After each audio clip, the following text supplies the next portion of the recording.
Welcome to The Factory. 10 interesting facts about Marvel Cinematic Universe. Number 10. Fox originally owned the rights to Daredevil and intended to make a trilogy set in the 70s and 80s. The films were supposed to be inspired by the music of those periods: classic rock, punk rock, and new wave. Thank goodness the rights reverted back to Marvel.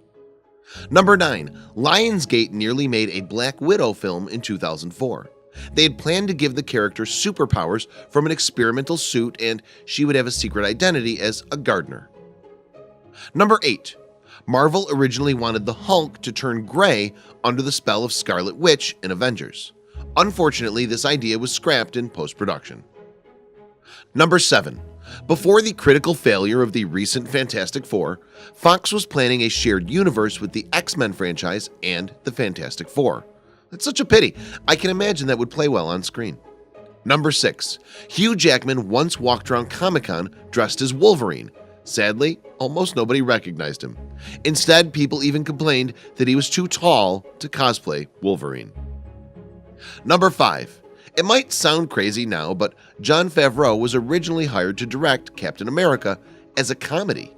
When that didn't happen, Marvel allowed him to work on Iron Man instead. Number 4.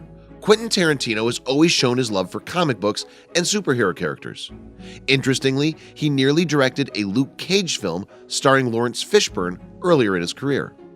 When the negotiations fell through, he left the project to work on Pulp Fiction instead. Number 3. Could a work of fan art be enough to convince Marvel to cast an actor? Well, it happened with Andy Serkis, who plays Ulysses Klaue. The Avengers Age of Ultron creative team found a Photoshop picture of the actor and thought it was a brilliant idea. The rest is history. Number 2. While many have complained about the lack of mechanical web shooters in Sam Raimi's Spider-Man, the original trailer for the 2002 movie featured Peter Parker using them.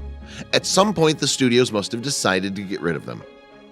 Number 1. Despite Tony Stark and Steve Rogers' on and off again friendship and constant bickering that brought about Civil War, in a Marvel multiverse, the two got married.